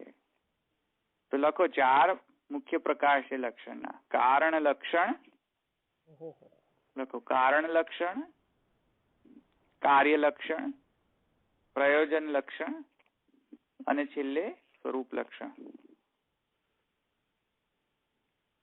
4 લક્ષણો થયા. કારણ, કાર્ય, પ્રયોજન, સ્વરૂપ લક્ષણ. 4 થઈ ગયા ને? વસ્તુને કેવી રીતે સિદ્ધ થશે? લક્ષણ પ્રમાણાભ્યામ. લક્ષણ કેટલા પ્રકારનો છે? 4 પ્રકારનો છે. પ્રમાણ કેટલા પ્રકારનો છે? મેં તમને કહ્યું. શબ્દ, પ્રત્યક્ષ, અનુમાન, ઉપમાન, ઐતિહ્ય, અર્થાપત્તિ, બધા પ્રમાણના પ્રકાર છે. એમાંથી અત્યારે બ્રહ્મને સમજવાનો પ્રમાણ કયો ગ્રહણ છે કરવાનો છે? શાસ્ત્ર યોનિત્વાદ. આવ્યું સમજમાં? અચ્છા, લક્ષણ કયો અહીંયા જે જન્માદ્યસ્ય યત, અને લક્ષણ એમાં કયો બતાવવામાં આવ્યો છે? કાર્ય લક્ષણ બતાવવામાં આવ્યો છે. સમજમાં આવ્યું? બ્રહ્મમાંથી ઉત્પન્ન થતું કાર્ય શું છે એ કહેવામાં આવ્યું છે. બ્રહ્મ પોતે શું છે એ નથી કહેવામાં આવ્યું. સમજમાં આવ્યું? જેમ પાણીમાંથી જેમાંથી આઈસ બને તે પાણી, એમાં મેં શું કયો લક્ષણ યુઝ કર્યો? કાર્ય લક્ષણ યુઝ કર્યો ને? સમજમાં આવ્યું? જેમાંથી આઈસ બને તે પાણી. પાણીની વ્યાખ્યા કઈ રીતે મેં આપી? કાર્યથી આપી. પાણીનું જે કાર્ય છે તેનાથી મેં પાણીની વ્યાખ્યા આપી. એ રીતે બ્રહ્મની વ્યાખ્યા અહીંયા આ સૂત્રમાં કઈ રીતે આપેલી છે? કાર્યથી કારણની વ્યાખ્યા આપેલી છે. સમજમાં આવ્યું ને? જેમાંથી જગતની ઉત્પત્તિ, સ્થિતિ ને લય છે તે બ્રહ્મ. સમજમાં આવ્યું? જેમ કે જેમાંથી આઈસ બને છે તે પાણી, તેથી કાર્ય લક્ષણ થયું ને. તો અહીંયા શાસ્ત્ર યોનિત્વાદ એથી, સોરી હું દર વખતે મિક્સ કરી દઉં છું. જન્માદ્યસ્ય યત એથી શું થયું? બ્રહ્મનો કયો લક્ષણ આપ્યો છે?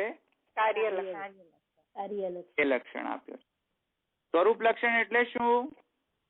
H2O પાણીનો સ્વરૂપ લક્ષણ થયો. સમજમાં આવ્યું? એ રીતે બ્રહ્મનો સ્વરૂપ લક્ષણ શું કહે છે ઉપનિષદ? સત્યમ જ્ઞાનમ અનંતમ યો વેદ નિહિતમ ગુહાયામ પરમે વ્યોમન સોષ્ણુતે સર્વાન કામાન સ બ્રહ્મણા વિપશ્ચિતા બ્રહ્મવેદાપ્નોતિ પરમ. તો બ્રહ્મવેદાપ્નોતિ પરમ, એ રીતે સત્યમ જ્ઞાનમ અનંતમ બ્રહ્મ યો વેદ નિહિતમ ગુહાયામ પરમે વ્યોમન સોષ્ણુતે સર્વાન કામાન સહ બ્રહ્મણા વિપશ્ચિતા, તૈતરીયોપનિષદ. સમજમાં? તો એ શું થયો?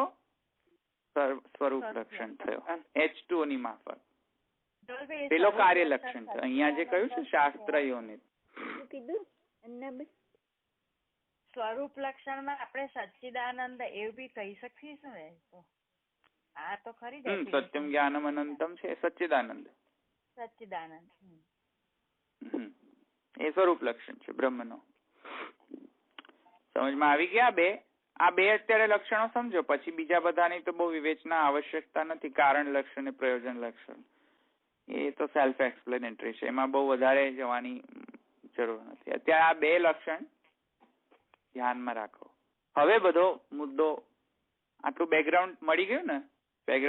અત્યારે લક્ષણ પ્રમાણાભ્યામ વસ્તુ સિદ્ધિ અને કાર્ય લક્ષણ અને સ્વરૂપ લક્ષણ અને પ્રમાણમાં શબ્દ, અનુમાન, અર્થાપત્તિ, ઉપમાન, ઐતિહ્ય,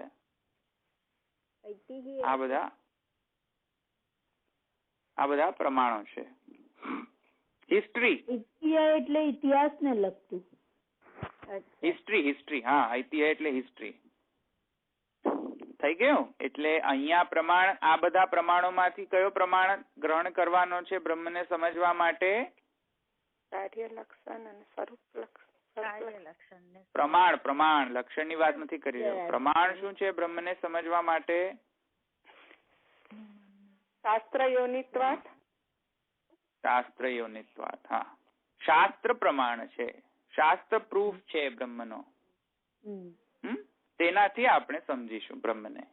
અનુમાનથી નહીં સમજીએ, અર્થાપત્તિથી નહીં સમજીએ. સિદ્ધાંત બ્રહ્મ શું છે એવો સિદ્ધાંત કેવી રીતે આપણે જાણીશું? શાસ્ત્રથી. અચ્છા, એમાં સમજવામાં તમને જો સંશય આવતા હોય તો અનુમાન, અર્થાપત્તિ વગેરે જે પણ એપ્લાય કરવું હોય તે કરો. પણ સિદ્ધાંત સ્થાપન તો શાસ્ત્ર યોનિત્વાથી થશે. પેલો કેટ સ્કેન ની માફક એ રીતે બાજુમાં લખી લો કેટ સ્કેન, તો પછી શીરા જેવું લાગશે, અંદર જતું રહેશે. હવે બધા ગફલતો બધા ચાલુ થાય છે, બધા મુદ્દાઓ, કોન્ટ્રોવર્સીસ બધી. અને આટલા બધા મત તો બીજા બતાયા.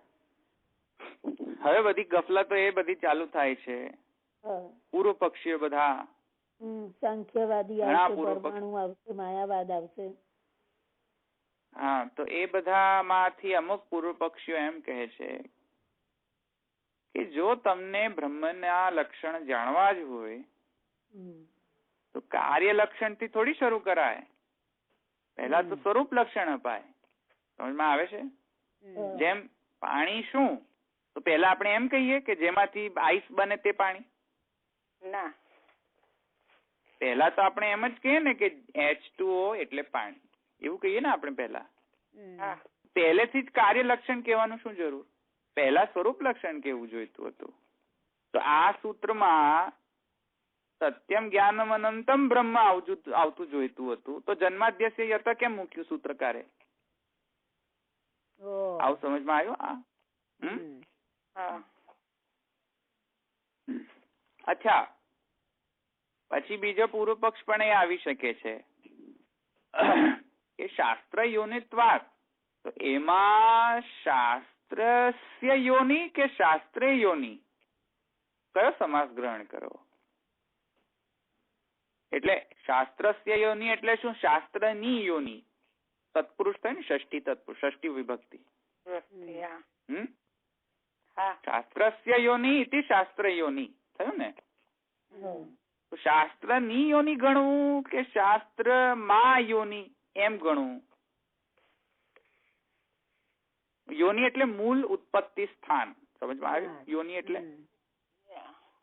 તો હવે શાસ્ત્ર યોનિ એટલા પદનો અર્થ કરો.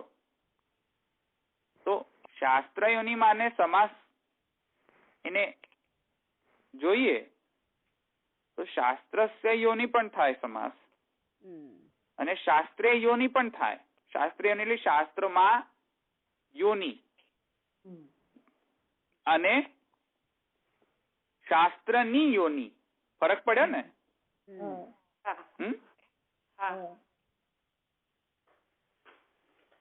એટલે બ્રહ્મ શું છે એ શાસ્ત્રની યોની પણ છે એવું પણ થઈ શકે ને અર્થ. એટલે વેદને પ્રકટ કરનાર બ્રહ્મ છે એવું સમજમાં આવે ને. શાસ્ત્રસ્ય યોની એટલે શાસ્ત્રનો મૂળ ઉત્પત્તિ સ્થાન, એવો અર્થ થયો કે નહીં? હવે શાસ્ત્રનો મૂળ ઉત્પત્તિ સ્થાન કોણ? બ્રહ્મ. એટલે બ્રહ્મ શાસ્ત્રના પણ પ્રકટ કરનાર છે. જેમ ભૂત એટલે પેલા ભૂતડાઓ નહીં, ભૂતમાં ને આ જે આધિભૌતિક સૃષ્ટિ છે તે, તો જેમ માધ્યસ્ય યત એમાં ભૂત સૃષ્ટિની ઉત્પત્તિ સ્થાન બ્રહ્મને ગણવામાં આવી છે, એવી રીતે શાસ્ત્રની પણ ઉત્પત્તિ સ્થાન બ્રહ્મ ગણવામાં આવ્યું છે. એવો અર્થ થશે ને પછી પૂર્વ પક્ષના હિસાબથી. પૂર્વ પક્ષી શું કહી રહ્યો છે? શાસ્ત્રસ્ય યોની પણ થાય કે નહીં અર્થ? તો શાસ્ત્રની યોની એટલે શાસ્ત્રનો ઉત્પત્તિ કરતા, એવું થયું ને? આ મત મહાપ્રભુજીને માન્ય નથી. મહાપ્રભુજીનો મત છે શાસ્ત્રે યોની, એટલે પેલી સપ્તમ વિભક્તિ આવશે. સમજમાં આવી? શાસ્ત્રમાં યોની કહેવામાં આવે છે એટલે શાસ્ત્રમાં જ્યાં ને ત્યાં એઝ એ ઉત્પત્તિ સ્થાન કહેવામાં આવ્યું છે બ્રહ્મને. અહીંયા એ મુખ્ય મુદ્દો છે. અહીંયા મુખ્ય મુદ્દો એ નથી કે શાસ્ત્રસ્ય યોની. શાસ્ત્રસ્ય યોની 100% રાઈટ છે કે વેદના પણ પ્રકટ કરતા ભગવાન જ છે, બ્રહ્મ જ છે, પણ એ મુદ્દો અહીંયા નથી આ શાસ્ત્ર યોનિત્વાતની અંદર. કેમ નથી? વાત સમજો. હમણાં જ મેં તમને સમજાવ્યું. લક્ષણ પ્રમાણાભ્યામ વસ્તુ સિદ્ધિ. જો પ્રમાણ જ નહીં હોય તો વસ્તુ સિદ્ધિ કેવી રીતે થાય? શાસ્ત્ર યોનિત્વાદ એટલે શાસ્ત્ર પ્રમાણ થયું કે નહીં? શાસ્ત્ર યોની એમ જો સમજો તો શાસ્ત્ર પ્રમાણ કહેવાશે. જો શાસ્ત્રસ્ય યોની બોલો તેમાં પ્રમાણત્વ નથી આવી રહ્યું, પ્રમાણનો બોધ નથી થઈ રહ્યો, જસ્ટ એવું બોધ થઈ રહ્યો છે કે શાસ્ત્રના પણ પ્રકટ કરતા ભગવાન છે. સમજમાં આવ્યું ને? તો શાંકર મત આ કહે છે. શાંકર મત એને ગ્રહણ કરે છે શાસ્ત્રસ્ય યોની. મહાપ્રભુજી કેન્સલ કરે છે. મહાપ્રભુજી છે શાસ્ત્રે યોની. સમજમાં આવ્યું? કેવી રીતે પ્રમાણ શું બ્રહ્મનો? તો કહે છે શાસ્ત્રમાં કહેવામાં આવ્યું છે તેથી પ્રમાણ છે. સમજમાં આવ્યું? મેં તમને કહ્યું ને પ્રમાણ આપણો શું છે? શાસ્ત્ર યોનિત્વાદ. એટલે શાસ્ત્રસ્ય યોનિત્વાદ એ પ્રમાણ નહીં, શાસ્ત્રે યોનિત્વાદ એ પ્રમાણ છે. એટલે શાસ્ત્ર કહી રહ્યું છે એટલે બ્રહ્મ જગતનો ઉત્પત્તિ સ્થિતિ એ સમજાઈ રહ્યું છે આપણને. બીકોઝ શાસ્ત્ર કહી રહ્યું છે. શાસ્ત્ર આપણો પ્રમાણ છે એ જણાવવા માટે શાસ્ત્રે એમ સપ્તમ વિભક્તિ યુઝ કરવું જોઈએ. સમજમાં આવ્યું? એટલે આ બધા પૂર્વ પક્ષ થયા ને. હજુ તો મેં હું ડિટેલમાં નથી ગયો, જસ્ટ આ ઉપર છેલ્લું કહી રહ્યો છું. એટલે આવા બધા પૂર્વ પક્ષ થઈ શકે છે. બીજો પૂર્વ પક્ષ એ થઈ શકે કે જેમાંથી ઉત્પન્ન થાય છે, સ્થિત છે ને મરણ પામી રહ્યા છે એ તો કોઈક જાતના જડ વસ્તુઓની જ ઉત્પત્તિ લાગી રહી છે. સમજમાં આવ્યું? જડ વસ્તુને એવું કહી શકાય ને કે ઉત્પત્તિ થઈ રહી છે, સ્થિત છે અને લય થશે. જે જીવ જે છે, પ્રાણી છે, એની ઉત્પત્તિ બ્રહ્મ છે એનો શું ગેરંટી?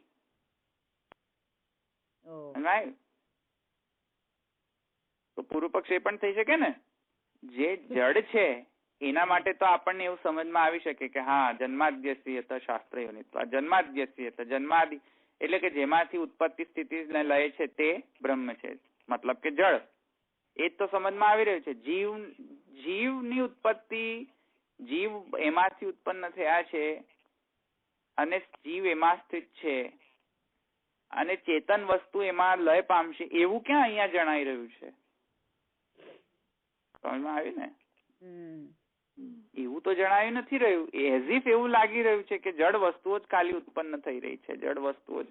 એટલે બ્રહ્મ જળ વસ્તુઓનો જ ઉત્પત્તિ કરતા, સ્થિતિ કરતા ને લય કરતા છે એવું એઝ ઇફ લાગી રહ્યું છે, એવું લાગી રહ્યું છે પૂર્વ પક્ષને. સમજમાં? તો અહીંયા શું બ્રહ્મ ખાલી જળ વસ્તુઓનો જ ઉત્પત્તિ સ્થાન છે? અચ્છા, આદિનો મતલબ શું કરવો અહીંયા? ષડભાવ વિકાર કરવો. ષડભાવ એટલે કે અસ્તિ જાયતે વર્ધતે અપરિણમતે વિપક્ષીયતે અપક્ષીયતે ને નશ્યતે.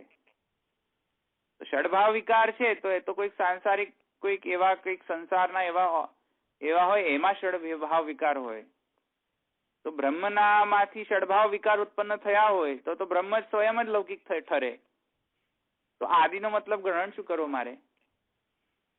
જન્માદ્યસ્ય, જન્મ આદિ અસ્ય યત. તો જન્મ આદિ અસ્ય યત, તો આદિમાં શું ગ્રહણ કરવું મારે?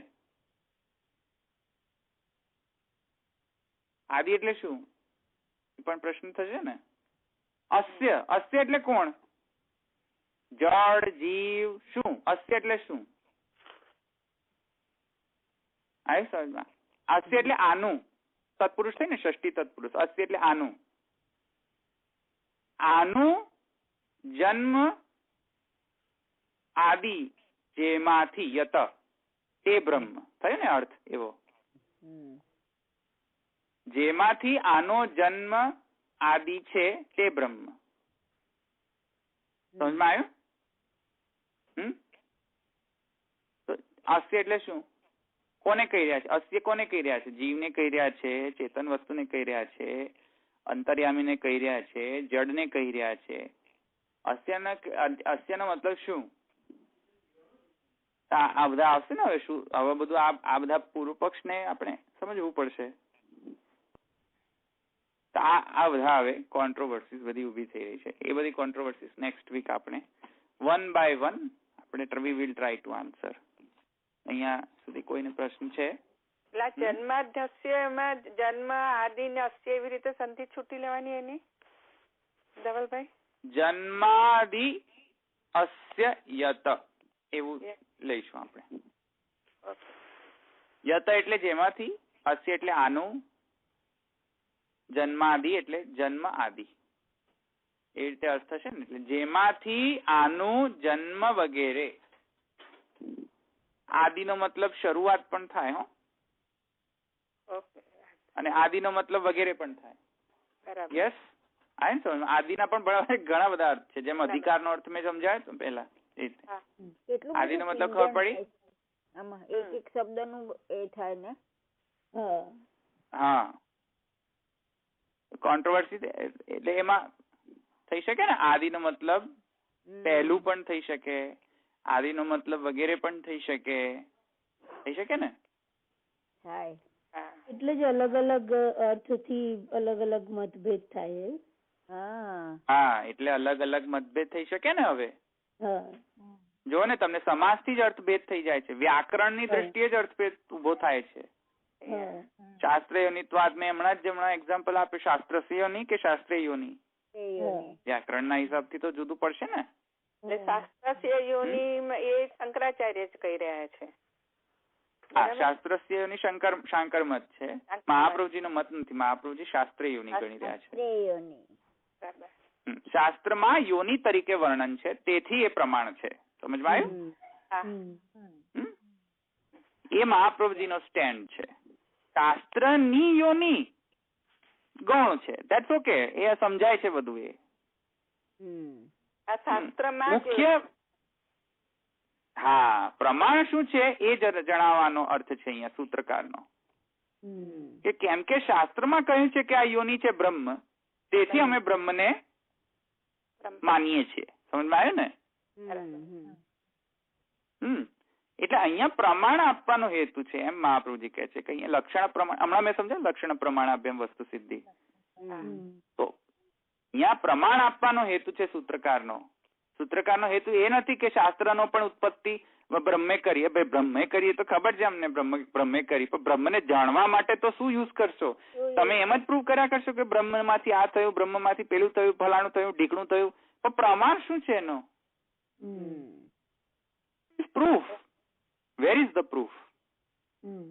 You are telling lie or you are telling truth. Who knows? Who knows? તમે સાચું બોલો છો, તમે જૂઠું બોલો છો, કોને ખબર? પ્રમાણ તો આપો. કયા આધારે તમે આ કહી રહ્યા છો? પ્રમાણ આપો.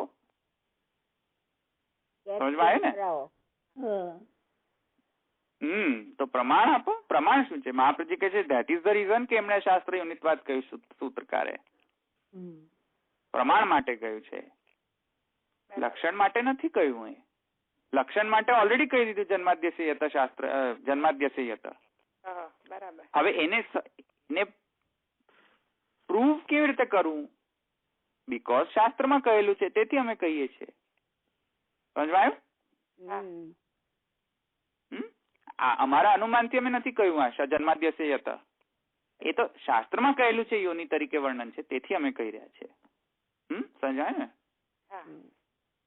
તો શંકરાચાર્યજીને મહાપ્રભુજી ડિફર્સ લાઈક ધીસ. શાસ્ત્રસ્ય કેટલો મૂળ જસ્ટ ખાલી સમાસનો જ ફરક છે. જુઓ, એનું માઇન્ડસેટ ચેન્જ થઈ જતું હોય છે સમજમાં. એ લોકો બી પ્રમાણ શાસ્ત્રમાંથી જ આપતા તો હશે જ ને.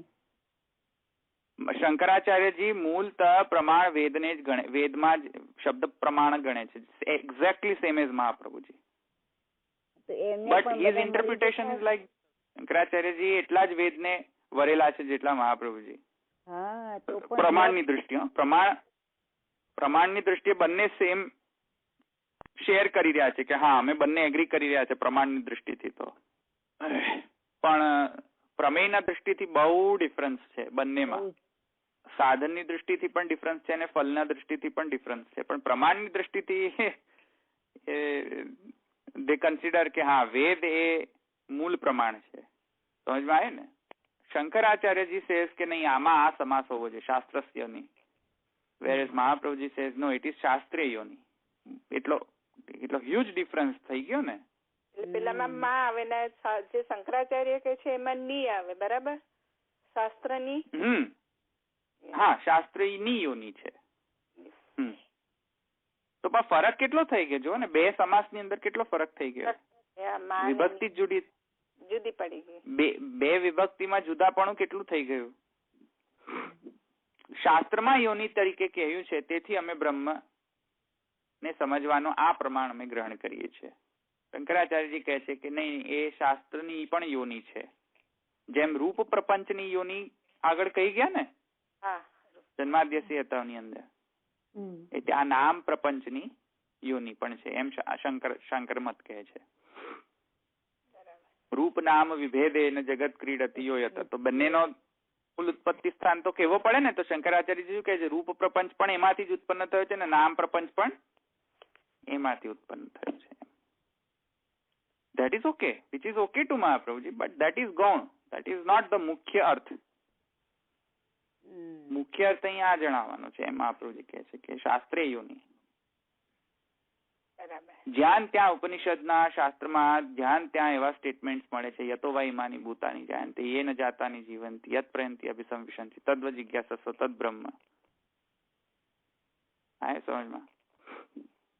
સ એકાકી ન રમતે સ્વદ્વિતીયમેચ્છર તસ્માદ વા એતસાદમાં આકાશ સંભૂતા આકાશાદ વાયુ અગ્નિ અગ્નિરાપ.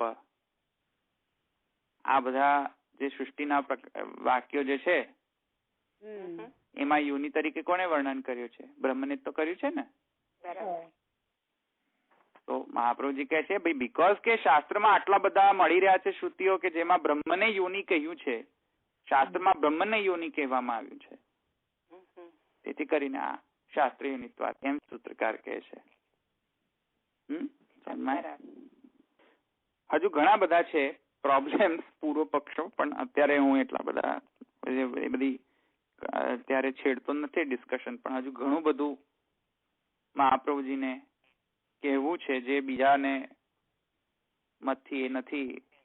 મહાપ્રભુજીને બીજાના મતમાં મહાપ્રભુજીને પ્રોબ્લેમ્સ દેખાઈ રહ્યા છે જે મહાપ્રભુજી હજુ ઘણું બધું એમાં એડ કરશે મહાપ્રભુજી એમાં બીજા સૂત્રમાં. પણ મુખ્ય મુદ્દાની ટુ સિમ્પ્લિફાય ધ થિંગ્સ. આટલું સમજમાં આવે છે ને તમને? સિમ્પલ છે આટલું તો. અહીં સુધી આપણે રાખીએ અહીંયા.